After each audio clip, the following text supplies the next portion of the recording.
après la victoire décisive de Dien Bien Phu, le Nord-Vietnam est un pays qui n'a encore ni désarmé, ni démobilisé.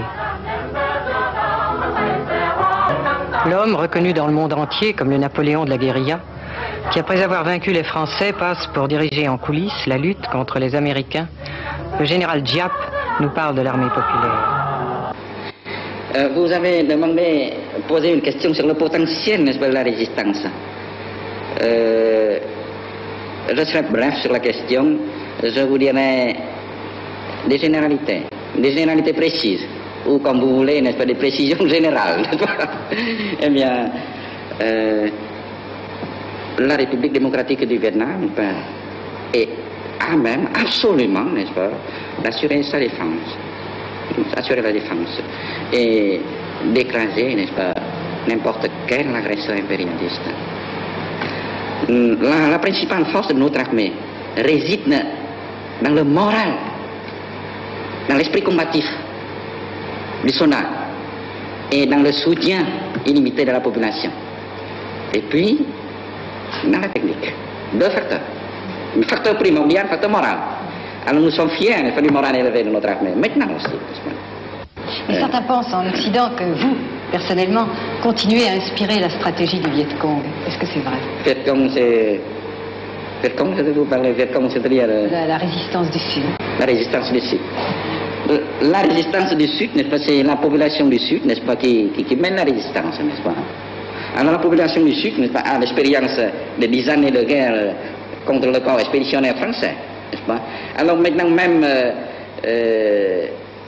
certains journalistes français, n'est-ce pas, et certains hommes politiques français donnent des conseils aux Américains, que ça ne sera jamais résolu par la voie de la guerre.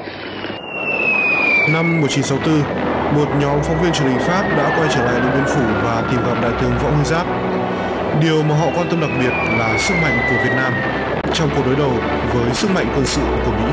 Vài năm sau, khi mà cuộc chiến tranh Việt Nam ở vào giai đoạn ác liệt, Đại tướng Võ Nguyên Giáp lại trả lời phỏng vấn một kênh truyền hình Pháp. Lần này, niềm tin của ông vào chiến thắng còn được thể hiện mạnh mẽ hơn trước. L'année 1966 a été marquée essentiellement par la défaite, une défaite sévère du corps expéditionnaire américain au Sud-Vietnam. Dans cette guerre locale qu'ils sont obligés de mener pour sauver leur entreprise néocolonialiste de la débâcle, les États-Unis ont perdu le premier rôle. Ça a été pour eux une véritable surprise, une surprise d'ordre stratégique. Aucun de leurs objectifs n'a été atteint.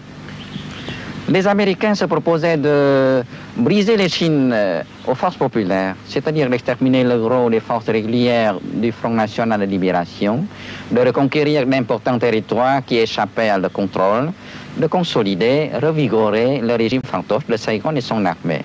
Eh bien, aucun de ces objectifs, absolument aucun, n'a été atteint. Par contre, les forces régulières du Front National de Libération se sont renforcées, les zones libérées se sont élargies, et la crise du régime de Saigon s'aggrave sans cesse. Quels sont les effets des bombardements contre le Nord? Là aussi, fiasco complet. Rien ne peut ébranler notre détermination à combattre l'agression et à aider nos frères du Sud le plus efficacement possible. Plus l'aviation américaine multiplie ses raids, plus les pertes sont graves. À ce jour, le 13 janvier, plus de 1600 avions Yankee ont été abattus, tandis que ni nos voies de communication ne sont coupées, ni notre capacité de défense n'a été amoindrie, bien au contraire. Que pouvez-vous dire des opérations américaines dans le delta du Mékong? Ce fait met à nu une des contradictions les plus aiguës dans lesquelles se débat la stratégie américaine.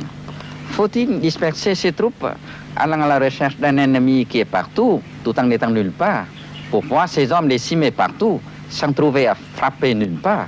Faut-il regrouper ses forces, abandonner de vastes territoires à l'adversaire?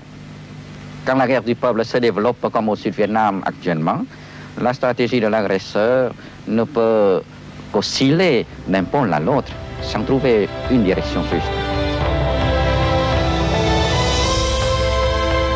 Nhà báo Mỹ Stanley Kanal là một trong số ít những nhà báo phương Tây phỏng vấn đại tướng sau chiến tranh.